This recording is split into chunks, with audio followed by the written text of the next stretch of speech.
Hello children. Today's topic is figures of speech. आपने नाम सुना होगा ये figures of speech, जिसे आप हिंदी में अलंकार भी कहते हो. So what is figure of speech? A figure of speech is a deviation from the ordinary use of words with a view to increasing their effect. Simple words में अगर कहें तो it is a word or expression used not with its original meaning, but it is an imaginative way to make a special effect. किसी चीज़ को खूबसूरत बना के पेश करना, उसे हम फिगर ऑफ स्पीच कहते हैं. तो ये बहुत सारे टाइप्स के होते हैं. आज हम पढ़ेंगे about 7 figures of speech. So let's go towards it one by one. The first figure of speech which we are going to see is simile.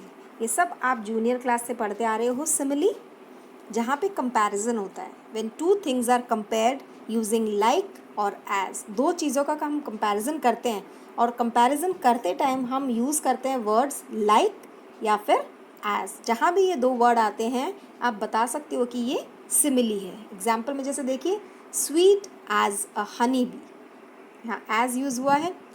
roar like a lion, तो इन दोनों ही वर्ड्स में as like यूज़ हुआ है sentences में. So we can say it is simile. तो कुछ और एग्जाम्पल देखते हैं जिससे सिमिली और क्लियर हो जाए. यहाँ देखिए सिमिली के और example. He crept into the room as quiet as a mouse. as use हुआ है यहाँ पे. देखिए किस तरह से इतना क्वाइट जैसे कि एक माउस, और वर्ड हमने यूज़ किया है as.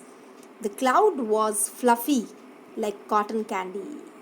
लाइक यूज़ हुआ है यहाँ पे. क्लाउड को कंपेयर किया गया है कॉटन कैंडी से. The snowflake sparkle like millions of tiny diamonds. यहाँ भी लाइक यूज़ हुआ है. सो ये सिमिली है. He was as angry as a grizzly bear. So as use हुआ है यहाँ भी. सो जहाँ भी एज और लाइक यूज़ होता है वो क्या होती है? Simile. The next figures of speech is metaphors. Metaphor यानी इसमें भी कंपैरिजन है सिमिली की तरह. A comparison in which one thing is said to be another. तो अब आप सोचोगे सिमिली भी कंपैरिजन था और मेटाफर भी कंपैरिजन है. तो बेटा सिमिली में हमने देखा एज और लाइक ये दोनों वर्ड्स यूज़ होते हैं, जबकि मेटाफर में एज और लाइक यूज़ किए बिना हम दो चीज़ों को कंपेयर करते हैं. देखिए she is a walking dictionary. यहाँ पे शी यानी इस लड़की को किससे कंपेयर किया गया है? डिक्शनरी से. सो इन दोनों चीज़ों को कंपेयर किया है लेकिन एज और लाइक यूज़ नहीं हुआ है. Right. So this sort of sentences are called metaphor. कुछ और एग्जाम्पल देखते हैं to make it more clear. So देखिए बच्चों, Franklin has a heart of gold. So Franklin के दिल को कंपेयर किया है गोल्ड से और हमने कोई एज और लाइक वर्ड यूज़ नहीं किया है. Mary's voice is music to my ears. Voice को किससे कंपेयर किया है? म्यूज़िक से. He is a walking encyclopedia. You are my sunshine. The world's a stage. दुनिया जो है एक स्टेज है, तो दुनिया को स्टेज से किया गया है कंपेयर. सो इन सभी सेंटेंसेस में कंपैरिजन है लेकिन एज और लाइक यूज़ नहीं हुआ है. So these kind of figure of speech are known as metaphor. Now the next figure of speech is alliteration.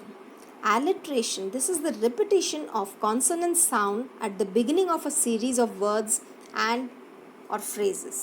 यानी जहाँ भी consonant sound repeat होता है वहाँ हम कह सकते हैं ये कौन सा figure of speech है? alliteration. जैसे देखिए you clinking, clanking, clattering collection of collagenous junk. यहाँ पे आप देख रहे हो सी सी सी सी, ये साउंड जो है रिपीट हुआ है. और सी क्या है? ये वॉवल नहीं है, कॉन्सोनेंट है. तो जहाँ भी कॉन्सोनेंट का साउंड रिपीट होता है उसे एलिट्रेशन कहते हैं. सेकेंड सेंटेंस में देखिए यू बिलोविंग बेल ऑफ बवाइन फॉडर. यहाँ पे बी साउंड जो है वो रिपीट हुआ है. Mickey Mouse M sound, consonant M जो है वो रिपीट हुआ है. रैग्ड रॉक्स है ना. इन सभी चीज़ों में जहाँ कॉन्सोनेंट रिपीट होता है किसी लाइन में, so we can say that is alliteration. इसके कुछ और एग्जाम्पल हम देखते हैं. No rhyme or reason, R sound जो है वो रिपीट हुआ है. Safe and sound, it's now or never. Down in the dumps, D sound is repeated. Turn the tables, T consonant जो है repeat हुआ है.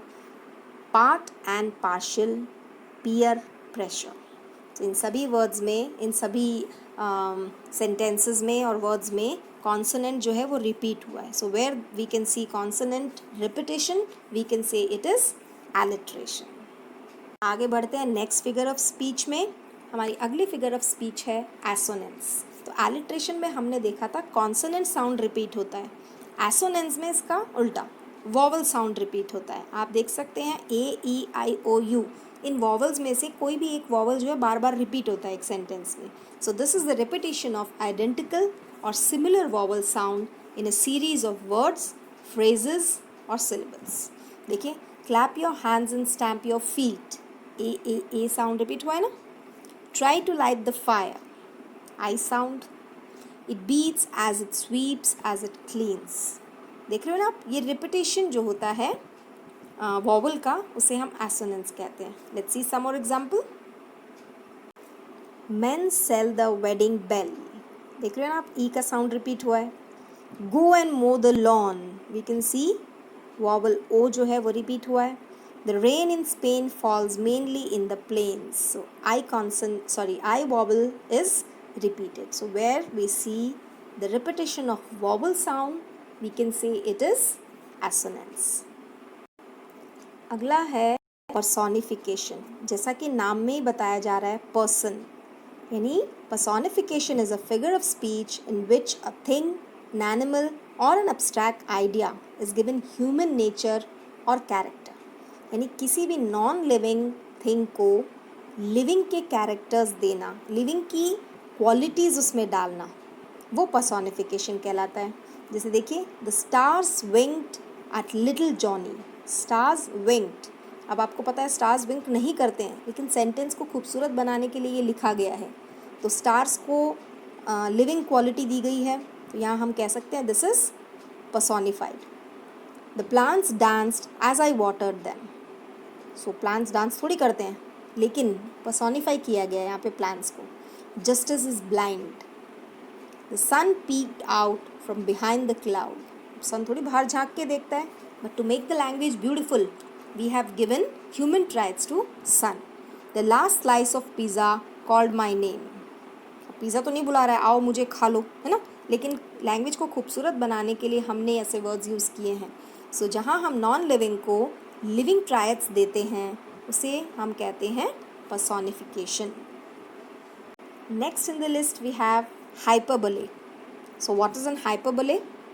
Hyperbole is an extreme exaggeration of a situation using humour.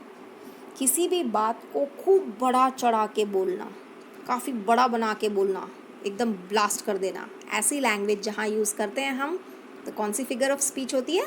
It is hyperbole.